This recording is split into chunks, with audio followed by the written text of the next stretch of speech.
안녕하세요. 도울세 뉴스 시작합니다. 어젯밤 일본판 뉴스원 기사인데요. 제목은 일본 언론 탈일본이 순조롭게 진행되고 있는 한국 반도체 산업, 일본이 손해봤다입니다. 일본의 권위지 니혼 게이자이 신문의 보도를 인용한 기사인데요. 다양한 자료를 제시하며 일본만 손해를 보고 한국의 반도체 산업 자생력을 키워줬다는 고백이군요. 내용과 반응 차례로 보겠습니다.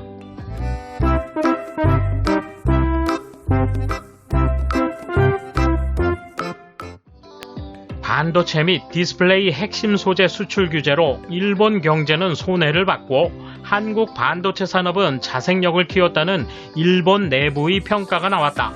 반도체 등 핵심 소재에 대한 한국의 탈일본이 서서히 진행되고 있다는 진단이다. 니혼 게이자이 신문은 2019년 7월 일본 정부가 반도체 핵심 소재에 대한 규제를 실시한 이후 한국 반도체 산업은 자국의 소재를 정착시키기 시작했다고 6일 분석했다.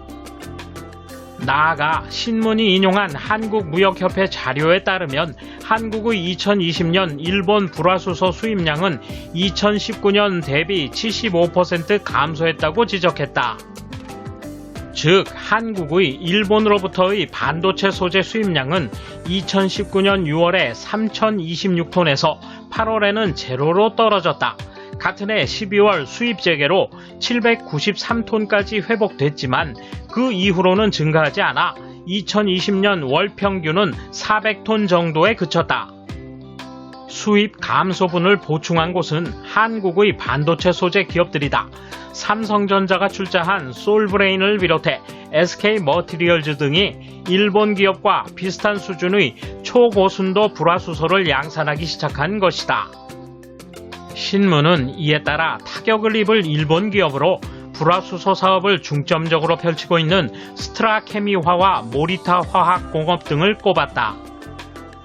이어 일본 정부에서는 코로나에 대한 대응이 시급해 수출 관리 문제가 뒷전으로 밀리고 있지만 한국은 일본 정부의 조치를 계기로 첨단 소재나 장치의 국산화 움직임을 꾸준히 추진하고 있다고 언급했다. 신문은 한국 정부가 공급 체인 전체에서 일본에 대한 의존에서 벗어나기 위해 소재, 제조 장치에 대한 폭넓은 국산화와 기업 유치를 추진할 것이라며 미국 듀폰사의 한국 포토레지스트 생산 라인 건설 등을 성과로 꼽았다. 이에 대한 일본 네티즌 반응 보실까요? 위안부 판결 이후 한국과 일본 사이의 여파가 심해졌네요. 이런 짓을 해서는 혐한만 고조시킬 뿐인데 의도를 알 수 없습니다. 반도체 업계에 관해서입니다만 원래 한국이 불화수소를 유출시켜 관리체제가 발동된 것인데 불화수소를 좀 더 팔았더라면 더 벌었을 텐데 라고 말하는 것처럼 들립니다. 한국에 대한 비난 결의가 모태기 외상에게 제출되었지만 유감밖에 말하지 않고 쉬쉬했네요. 빨리 경지시키면 안 될까? 손해라든지 이득이라든지 결정적으로 약속을 지킬 수 없게 된 상대에 대해서는 생각해봤자 의미가 없다. 이럴 줄은 처음부터 알고 있었던 일, 일본에서 할 수 있는 일은 시간을 들이면 한국에서도 할 수 있다. 그때 모든 걸 제재로 막지 않았으니까 이런 거야. 이제라도 모든 한국과의 거래를 끊어야 한다. 이 기사 정말일까? 그렇게 빨리 질 좋은 게 만들어질까? 그렇더라도 좋은 일이라고 생각한다. 이로써 일본으로부터 벗어날 수 있게 됐네. 역시 한국 대성공이네요. 이제 일본에 의존하지 않고도 스스로 생산할 수 있겠네요. 축하해요. 한국과 계속 관계하는 것이 손해이고 한국에서 이익을 올려도 결국 전범기업이라며 트집을 잡아 벌금이라든가 현금화를 이야기할 뿐이다. 향후 그런 리스크를 평생 상대해 가는 것이 그야말로 손해다.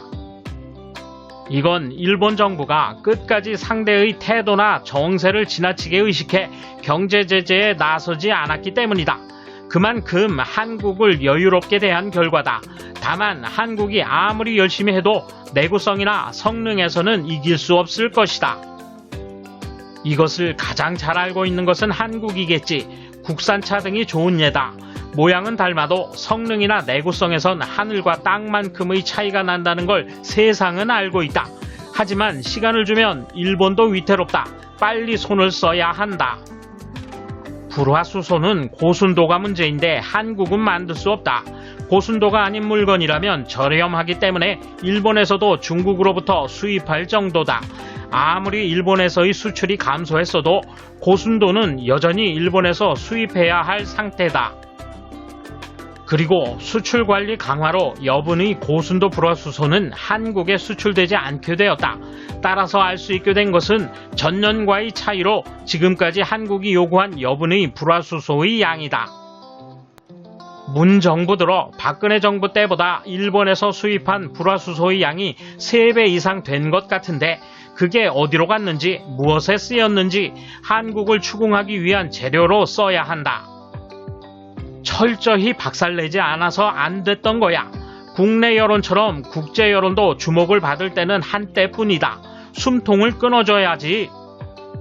아직 기사가 나오지 않았지만 최근 원달러 환율 상승, 즉 원화 가치가 하락했다. 곧 수입품이 가격이 올라서 죽는 소리가 크게 들릴 것 같은 예감이다. 기름값 상승을 감당할 수 있을까? 축하해. 현재 진행형이라면 지금도 일본에 의지하고 있겠지. 스스로 일본에 의지하고 있었다고 인정하다니 그쪽답지 않다. 일본 언론이 함부로 하는 소리여서 신뢰 앞으로도 노력해주세요. 예, 그게 사실이라면 이렇게 구태여 기사화할 필요도 없지. 이처럼 끝까지 물고 늘어지는 기질이야말로 엮이고 싶지 않은 최대의 이유다. 다행이다. 손해를 본 기업은 불쌍하지만 이란처럼 대금 지불이 안 된다거나 하는 한국 상대의 거래는 리스크가 높으니까 향후의 일을 생각하면 결코 마이너스가 아니야. 그런 이유로 일본으로부터의 수입이 필요 없다면 앞으로는 무역 관련해서 트집을 잡지 마. 수입 안 할 거면 화이트 국가랑 상관없잖아. 부디 탈일본을 진행시켜줘. 우리도 단교를 추진하고 있으니까. 일본은 대만과 짝을 지어 반도체를 만들기 때문에 한국은 필요 없어. 이 매체는 수입량이 줄었는데 무역 적자는 늘어난 걸 모르나. 일본은 별로 한국이 필요하지 않다. 괜찮지 않을까? 한국이 독자적으로 할 수 있으면 하면 되는 거 아닌가? 뭐가 일본의 문제가 되나? 남들이 금방 만들어내는 일로 돈을 버는 따위는 앞이 안 보이는 장사니까 언젠가는 쉽게 끝나는 장사겠지. 니혼 게이자이 신문은 분명 수출 관리 강화에 부정적인 논조였다고 기억하고 있다. 그러므로 아마 수출 관리 강화를 그만두라는 결론인 것 같다. 돌쇠 한마디. 실상은 명백해져 벌써 끝난 이야기인데 아직도 부정하는 족속들이 있네요. 그들의 대처 방식이란 늘 그런 식이었죠. 드러난 진실 앞에서도 꼬장 부리는 모질이들. 감사합니다. 돌쇠 물러갑니다. 이번 소식은 여기까지입니다. 시청해주셔서 감사합니다. 돌쇠처럼 우직하게, 마님처럼 화끈하게